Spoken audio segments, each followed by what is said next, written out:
ముందుగా నా గురించి ఒక 2 మాటలు చెప్తాను. నా పేరు సత్యనారాయణ. నేను 1989లో వాళ్ళు జాయిన్ కావడం జరిగింది. నాకు 2 పిల్లలు. నా భార్య కూడా వాస్తవంగా హోంగార్డ్, కానీ ఆమె ఏఎన్ఎంగా చేసి ఈరోజు ఏఆర్ హెడ్ క్వార్టర్లో ఒక డాక్టర్ లాగా విధులు నిర్వహించుకుంటూ వస్తుంది. ఆమె గురించి ఎందుకు చెప్పుకోవాల్సి వచ్చింది అంటే, ఈరోజు నేను మీ ముందుకు వచ్చి మిమ్మల్ని అందరినీ ఒక దగ్గరికి తీసుకొచ్చేసి మన సమస్యను మనం పరిష్కారం చేసుకుందాం అనేది ఏదైతే నేను అనుకున్నానో దానికి పూర్తి మద్దతు ఇచ్చినటువంటి వ్యక్తి ఎవరు అంటే నా భార్య.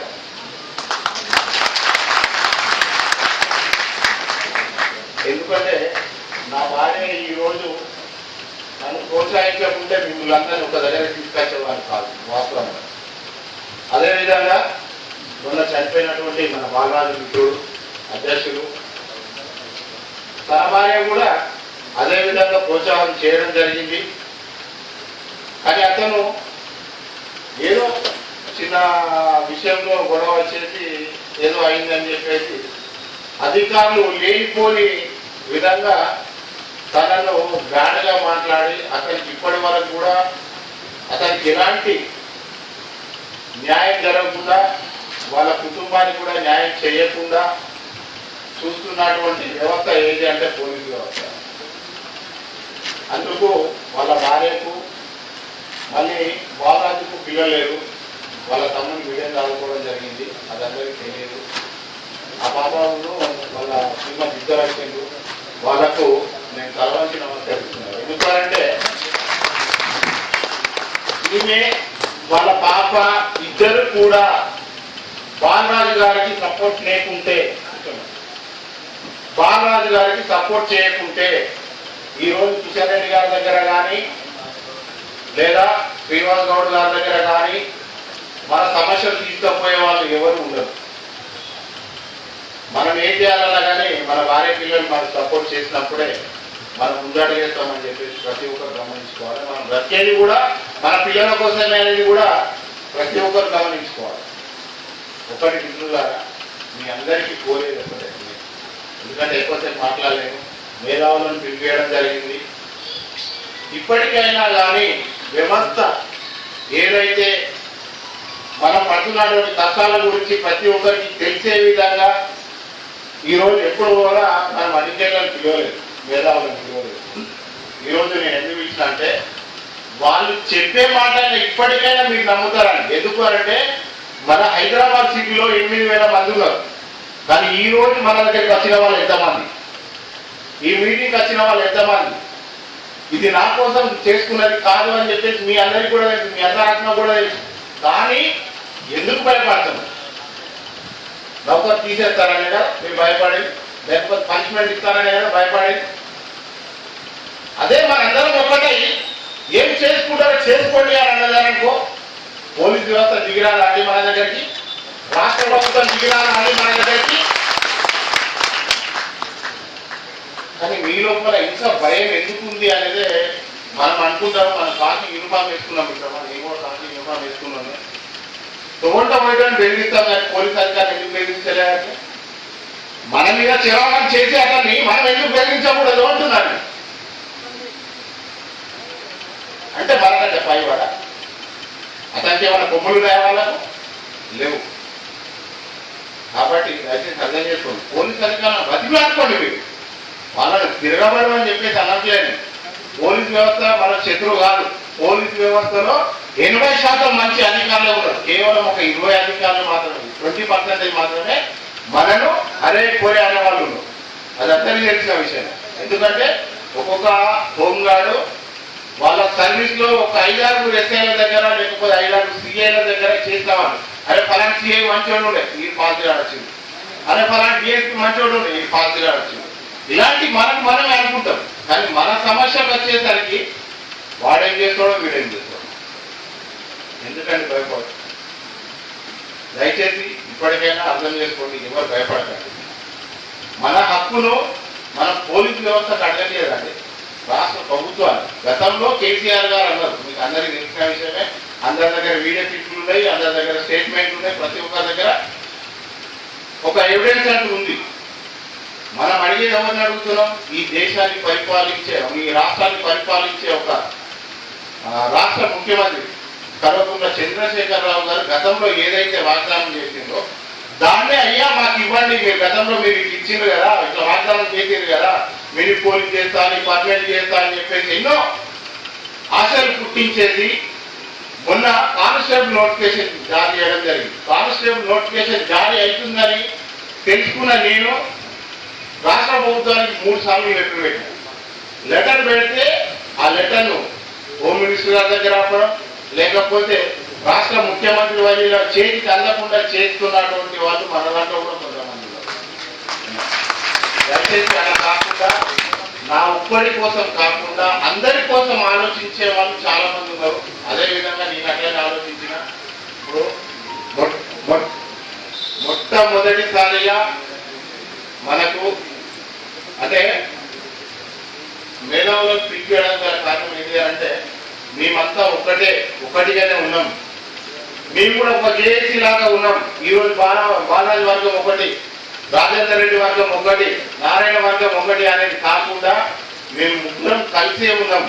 దయచేసి అయ్యా మా సమస్యలు రాష్ట్ర ప్రభుత్వం దగ్గరికి తీసుకెళ్ళండి అని చెప్పేసి చెప్పడం కోసం అని చెప్పేసి పొలిటికల్ వాళ్ళని తీసుకెళ్ళడం, జేఏసీ వాళ్ళని తీసుకెళ్ళడం జరిగింది. అదేవిధంగా మన శారదా మేడం గారు ప్లస్ రామ్ సుబ్బారావు గారు అడ్వకేట్లు మన దగ్గరకు వచ్చినటువంటి అడ్వకేట్లు ఏమేమి చెప్పారు అనేది మీరు కూడా మనకు జరిగే రాజ్యాంగంలోనే ఉందండి. మనకు పర్మనెంట్ చేసుకునే అవకాశం ఉంది, కానీ ఎందుకు చేసుకోవట్లేదు? దానికి కనీసం పోస్టింగ్ కంటే వీళ్ళు పిటిషన్, రామ్ సుబ్బారావు గారు పిటిషన్ వేయడానికి సిద్ధంగా ఉన్నారు. 2005లో నన్ను రిమూవ్ చేసిన తర్వాత పోలీస్ అధికారులు నన్ను 11 నెలలు నన్ను ఏడిపించింది. నా బాబు, నా కొడుకు వాడు చాలా చిన్నోడు, నా బాబు ఏడుతా ఉంటే, నా భార్య ఏడుతా ఉంటే అసలు వాస్తవంగా చెప్పాలంటే చావాలనిపించింది. ఎందుకు ఈ బ్రతుకు?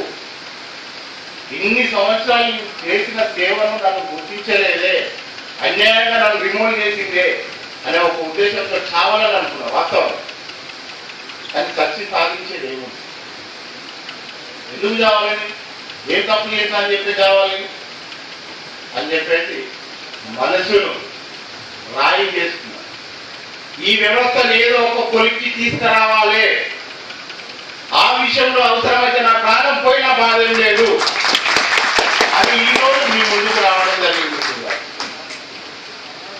అందుకు నా భార్య, నా పిల్లలు కూడా ఈరోజు కూడా నాకు సపోర్ట్ చేస్తుండ్రు. మా ఇంట్లో ఉన్నది ఏదో తింటూ ఈరోజు అందరినీ కలుపుకొని ప్రతి ఒక్క జిల్లా నుండి ఆంధ్ర మరియు తెలంగాణ, ఎందుకంటే అనొచ్చు ఇదేంటి మన తెలంగాణ రాష్ట్ర అధ్యక్షుడు ద్వారా ఆంధ్ర వాళ్ళని ఎదుర్కొంటున్నారు. వాళ్ళు కూడా మన తోటి సోదరులే.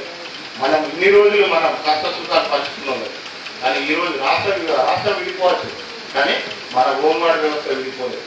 ఇప్పుడు మనకి సారైనట్టుగా తెలంగాణలో 10 రూపాయలు పెరిగిందంటే ఆంధ్రలో 15 రూపాయలు పెంచుతాడు, అది వాస్తవం.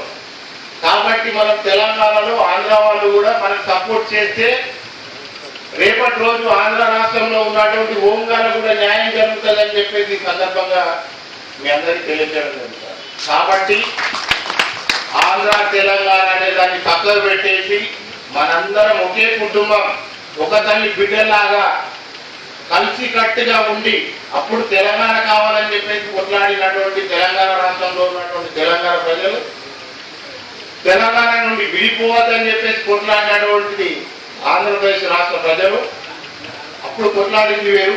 ఈరోజు ఆంధ్ర తెలంగాణ రాష్ట్రంలో ఉన్నటువంటి హోంగార్డు అందరూ కలిసి కొట్లాడింది వేరుగా ఉంటుంది.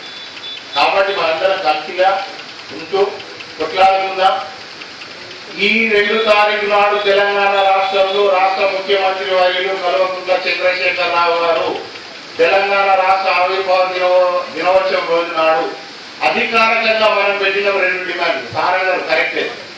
నేను ఏవైతే 2 డిమాండ్లు పెట్టిందో ఇవి కరెక్ట్ కాదు, ఇవి మీరు అడిగినవి చాలా చిన్నవి, ఖచ్చితంగా అడగండి అని చెప్పి చెప్పడం జరిగింది.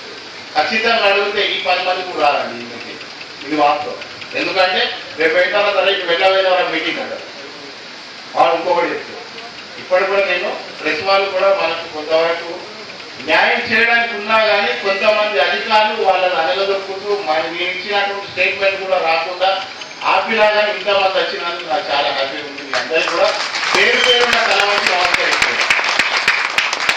ఇప్పుడు వాడేది ఏంటి అంటే వాట్సాప్ ప్లస్ ఫేస్బుక్ మెయిల్ ఇవి వాడుకుంటున్నందుకే ఇంతమంది వచ్చినాం. ఇంకా చాలా మంది రావడానికి అయినా వాళ్ళ అనుమానంతో అన్న నడుస్తున్నారా మీకు ఎవరు వచ్చిందన్న అవునన్నా అబ్బా సారీ అన్న మేము ఇంత దూరం ఉన్నామన్న ఇప్పుడు రావాలని మనసులో ఉంది.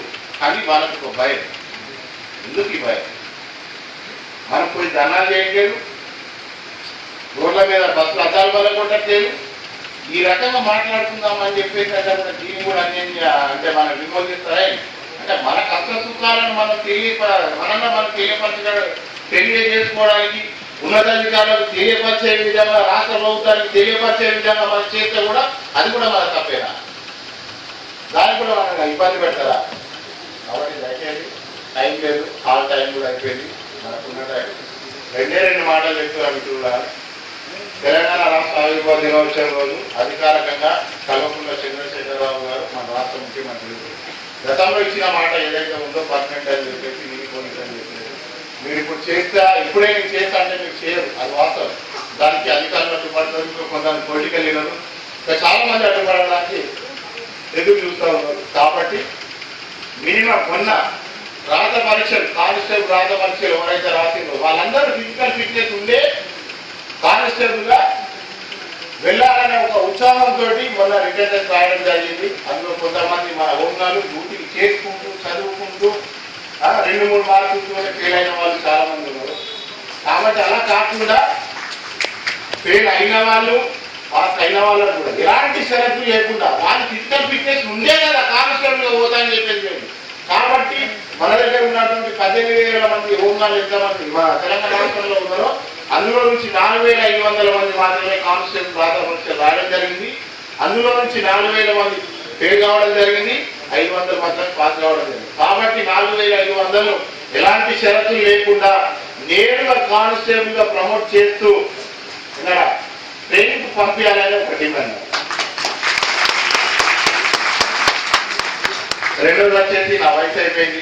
వాస్తవం చెప్పాలంటే అంటే వయసు అంటే రిటైర్మెంట్ కాదు, కానిస్టేబుల్ గా లేకపోతే గవర్నమెంట్ ఉద్యోగిగా కావాలని అనుకున్నానని వయసు పరిమితి అయిపోయింది కాబట్టి నేను కాలేదు. నాలాంటి వాళ్ళకు నేను నాకు 25 సంవత్సరాల సర్వీస్ మూమెంట్ ఎన్నో కష్టాలు పడ్డా, ఎన్నో రకాల ఇబ్బందులు పడ్డా. నాలాంటి వాడిని గుర్తించేసి మిగిలిన అటువంటి హోంగార్లు ఎవరైతే ఉన్నారో వాళ్ళందరినీ కూడా కనీసం 4వ తరగతి ఉద్యోగులనైనా గుర్తిస్తే మా భార్య పిల్లలు మీ పేరు చెప్పుకుంటామని చెప్పేసి ఈ సందర్భంగా మన రాష్ట్ర ముఖ్యమంత్రి గారిని కోరుకోవడం జరుగుతుంది. దయచేసి ఒకవేళ మన ఏదైతే డిమాండ్స్ ఉన్నాయో ఈ డిమాండ్స్ ను రాష్ట్ర ప్రభుత్వం ఒప్పుకోలేదు అంటే త్వరలోనే ఆమరణ నిరాదీక్ష చేయడానికైనా నేను సిద్ధంగా ఉన్నాను చెప్పేసి దీనికి 2 రాష్ట్రాల నుండి ప్రతి ఒక్కరు కూడా అవసరమైతే మీరు రాకపోయినా మీ భార్య పిల్లలు నా బాబును పెట్టుకొని మీకు విరాళ సేకరణ ఇచ్చినాను. హోంగార్లకు న్యాయం చేయడం కోసం భిక్షమాడుతున్నారు. నా బాబు, నేను, నా పాప ముగ్గురం మీకు అందరికి మళ్ళీ వాట్సాప్ లో పంపిస్తా. చెప్పు పట్టుకుంటే నా మీద చేసేసి అంటే నేను భిక్షమాడుకోవడం కూడా తప్పేనా? నా హోంగార్ల దగ్గర అడుకోవద్దు, మీరు మన దగ్గర ఉన్నటువంటి వెల్ఫేర్ ఫండ్ అడుకోవద్దు. మన జీవితాన్ని నేను ఎట్లా బాగు చేసుకోవాలంటే రేపు మీకు వస్తే నాకు భద్రత ఏముందండి అంటే నా పిల్లలను రోడ్డు మీద పడేసుకోవాలి. నేను ఎందుకు చేయాలి సేవ? ఎవరి కోసం చేయాలి? వాస్తవంగా చెప్పాలంటే ఈ మాట నేను అనద్దు. ఇప్పుడు ఒకటి మాత్రం నిజం, ఇక్కడ నక్సలిజం ఉంటే ఇంకా అసలు హోంగార్డ్ వ్యవస్థ ఎంత గట్టిగా డ్యూటీ చేసే వాళ్ళందరూ ప్రతి ఒక్కరు తెలుసు. గతంలో నక్సలిజం ఉన్నప్పుడు మన హోంగార్లు పడ్డ కష్టాలు, హోంగార్లు మన నక్సలైట్ల చేతులలో చనిపోయినటువంటి కుటుంబాలకు తెలుసు వాళ్ళ బాధ ఏంటంటే. ఈరోజు నక్సలిజం ఉంటే ఒక నువ్వేనరా రా అని బెదిరించేవాళ్ళు. ఇంకా ఎందుకు అంటే మన నలాలని కాదు, మన నలగదొక్కుతూ వాళ్ళ ప్రాణాలు కాపాడుకోవడం కోసం చేసేటువంటి ఒక ఉనికి అది. నక్సలైట్లు మేము ఉన్నామని చెప్పేసి ఏం చేస్తారు, ఎక్కడో తగ్గడ పెట్టి అక్కడ పోయిన తర్వాత ఏం చేస్తారు, అక్కడికి అధికారి పోవాలంటే కలవట్ల పొంటే మన హోంగార్లు ఉంటారు. ఎందుకంటే వాళ్ళ ప్రాణం ఎక్కడ బ్లాస్టింగ్ చేసి ఆ అధికారులను చెప్తారు. కానీ ఆ అధికారి చేస్తే మాత్రం 50 లక్షలు. ఇదే హోంగార్డు చేస్తే 1000 రూపాయలు కాదు కదా, 1 రూపాయి కూడా రాష్ట్ర ప్రభుత్వం కదా. అందుకని మిత్రులు అర్థం చేసుకోండి, ఇది నా ఒక్కడి కోసం చేసింది కాదు, మనందరి కోసం. మనందరి భార్య పిల్లలు సుఖ సంతోషంగా బ్రతకాలి, రేపు మన పిల్లలు మంచి ఒక స్థాయికి రావాలి. గతంలో పోలీసు వాడి పిల్లలు పోలీసు వాడే ఇద్దరు అని చెప్పేసి ఒక సామెత. కానీ ఈరోజు ఒక హోంగార్డు, ఒక ఐఏఎస్ ఐపీఎస్ ఆఫీసర్లు కావాలంటే మనకు కూడా సరిపడు గౌరవ వేతనం అనేది ఉండాలని చెప్పేసి నేను కోరుకోవడం జరుగుతుంది. ఇది నా తప్పైతే క్షమించండి, లేదా ఇది నిజమైతే రేపు నేను మళ్ళీ ఏదైనా పిలిపిస్తే 2 రాష్ట్రాల నుంచి మీరు రాకపోయినా మీ భార్య పిల్లలైనా పంపిస్తారని చెప్పేసి ఈ సందర్భంగా మీ అందరికీ కూడా తల వంచి నమస్కరిస్తున్నాను. ఇది నా ఒక్కరి కోసం కాదు, ఈ తల వంచింది ఎందుకు అంటే నా కుటుంబానికి వచ్చిన అన్యాయాలకు అక్రమాలకు కాదు, మీరందరూ ముందుకు రావాలని చెప్పేసి పేరుపైన కోరుకుంటూ ఈ మీటింగ్కి వచ్చినటువంటి మన ఈ రాష్ట్ర సదస్సుకు వచ్చినటువంటి మన కుటుంబాలు, మన వాళ్ళ పాప నాకు